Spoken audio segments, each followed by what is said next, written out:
Hello guys, வணக்கம். This is Anbuseelan. இன்னைக்கு நம்ம என்ன பார்க்க போகிறோம் அப்படின்னா, கால் ஆப்ஷன் அப்படின்னா என்ன, புட் ஆப்ஷன் அப்படின்னா என்ன, அதை எப்படி தேர்வு பண்ணணும், அது மூலமாக எப்படி நீங்கள் ட்ரேட் செய்யலாம், இதெல்லாம் என்டையராக இந்த வீடியோவில் பார்க்க போகிறோம். பிகினராக இருக்கிறீங்க அப்படின்னா இந்த வீடியோ எண்டு வரைக்கும் பாருங்கள்.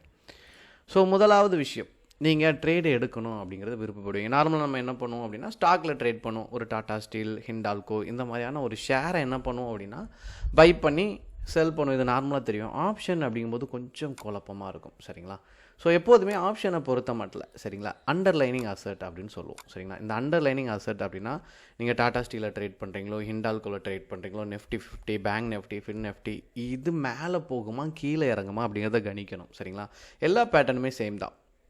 ஸோ இது மேலே ஏறுமா கீழே இறங்குமா கணிச்சா தான் நீங்கள் என்ன பண்ண முடியும், ட்ரேடே எக்ஸிக்யூட் பண்ண முடியும். இப்போ நிஃப்டி 50யோட லெவல் என்ன, 24,894, 24,900 அப்படிங்கிறத ரவுண்டாக எடுத்துப்போம், சரிங்களா? நீங்கள் 24,900 அப்படின்னு சொல்லிவிட்டு உங்கள் டிமேட்டில் டைப் பண்ணீங்க அப்படின்னா இந்த இடத்துல பாருங்கள், கால் புட் அப்படின்னு வரும், சரிங்களா? சிஇபின்னு இருக்குல்ல, இது கால் யூரோப்பியன், இது புட் யூரோப்பியன், சரிங்களா? அங்கேருந்து காப்பி பண்ணப்பட்ட மெத்தட், சரிங்களா?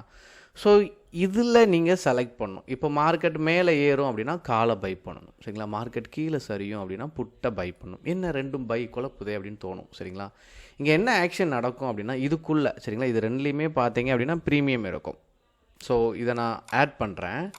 இதை ஆட் பண்ணிங்கன்னா சைடில் ப்ரைஸ் தெரியுதா, சரிங்களா? நீங்கள் இந்த ப்ரைஸில் தான் நம்ம என்ன பண்ண போகிறோம் அப்படின்னா வாங்க போகிறோம். இதை ஸ்ட்ரைக்குன்னு சொல்லுவோம். 24,900 சொல்கிறோம்னா இதை ஸ்ட்ரைக் சொல்கிறோம், இதை ப்ரீமியம் அப்படின்னு சொல்லுவாங்க, சரிங்களா? இதை நீங்கள் லாட் சைஸில் தான் என்ன பண்ண முடியும், பை பண்ண முடியும், சரிங்களா? நீங்கள் வேணும் தேவைப்படுது அப்படின்னா நீங்கள் லாட் சைஸில் தான் இதை பை பண்ண முடியும். 75 அப்படிங்கிறது ஒரு லாட் சைஸ், சரிங்களா?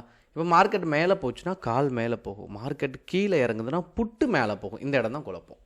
என்ன அப்படின்னா, மார்க்கெட் மேலே போகும்போது கால் என்னாகும், மேலே போகும், புட்டு வந்து என்னாகும், கீழே இறங்கும், சரிங்களா? இது வந்து கால் ஆப்ஷனுக்குரியது. புட் ஆப்ஷனுக்கு மார்க்கெட் இந்த அண்டர்லைனிங் அசெட் கீழே இறங்குது அப்படின்னா என்ன ஆகும் அப்படின்னா, கால் கீழே இறங்கும், புட்டு மேலே போகும். அதனால தான் புட்டு பை, சரிங்களா? பேசிக்காக நீங்கள் கால் ஆப்ஷன் அப்படின்னா என்னென்னு தெரிஞ்சுக்கணும். A call option gives the buyer the right to buy an asset at the set price, while a put option give the buyer the right to sell an asset at a set price. Buyers pay the premium for this right, expecting the underlying asset. இந்த வார்த்தை தான் ரொம்ப முக்கியமான வார்த்தை. நான் MBA படிக்கச்சேன், சரிங்களா? Underlining asset அப்படின்னு நம்ம ஒரு வார்த்தை போட்டாலே, ஆப்ஷன் அப்படின்னு கேட்டாலே அதுக்குன்னே ஒரு ப்ரேயரான ஒரு மார்க் கொடுத்துருவாங்க, சரிங்களா?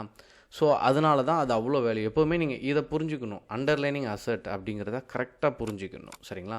அதனால் இந்த அண்டர்லைனிங் அசெட் அப்படிங்கும்போது இந்த அசெட் நீங்கள் எடுக்கிற இந்த இன்ஸ்ட்ருமெண்ட் இதுதான், சரிங்களா? இந்த அசெட் இதில் தான் நீங்கள் என்ன பண்ணணும் அப்படின்னா ப்ரிடிக்ஷன் பண்ணணும். நீங்கள் ஸ்டாக் எடுக்கிறீங்க அப்படின்னா அதுலேயும் கால் ஆப்ஷன் புட் ஆப்ஷன் இருக்கும், சரிங்களா? ஸ்டாக்கை பொறுத்த மட்டும் உங்களுக்கு கான்ட்ராக்ட் வந்து மந்த்லி கான்ட்ராக்ட் இருக்கும். இந்த மாதிரி நெஃப்டியில் மட்டும் வீக்லி கான்ட்ராக்ட் இருக்கும். வீக்லி எக்ஸ்பைரி ஆகும். அந்த 3 மாதத்துக்கு கூட எடுத்துக்கலாம், அது உங்களுடைய விருப்பம் தான். இப்போ மேலே ஏறும் கீழே இறங்கும் கணிச்சிங்கன்னா இது எவ்வளோ நாளில் ஏறும் கணிச்சு அடுத்தடுத்து எடுக்கிறது தான் ஆப்ஷன்ஸே.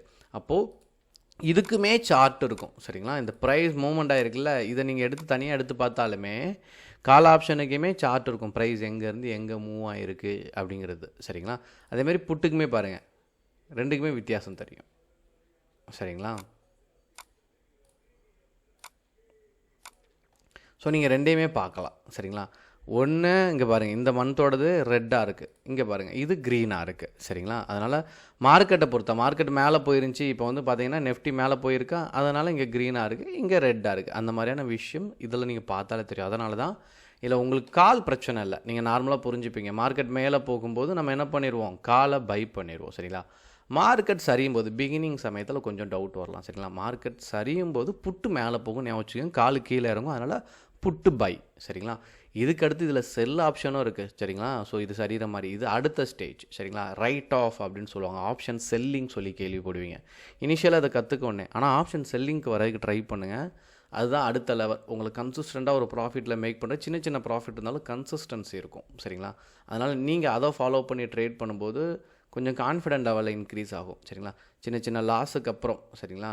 அப்படி உங்களுக்கு தோணுச்சு அப்படின்னா செல்லிங் சைட் ட்ரை பண்ணுங்கள். செல்லிங் எப்போவுமே ரொம்ப கம்ஃபர்டபுளாக இருக்கும், சரிங்களா? எதுவும் டவுட் இருக்குது அப்படிங்கிற பட்சத்தில் கண்டிப்பாக அந்த டவுட்டை கமெண்ட் பாக்ஸில் தெரிவிக்க மறந்துடாதீங்க. Okay guys, thank you so much for வாட்சிங் this video. Tata, bye bye, see you.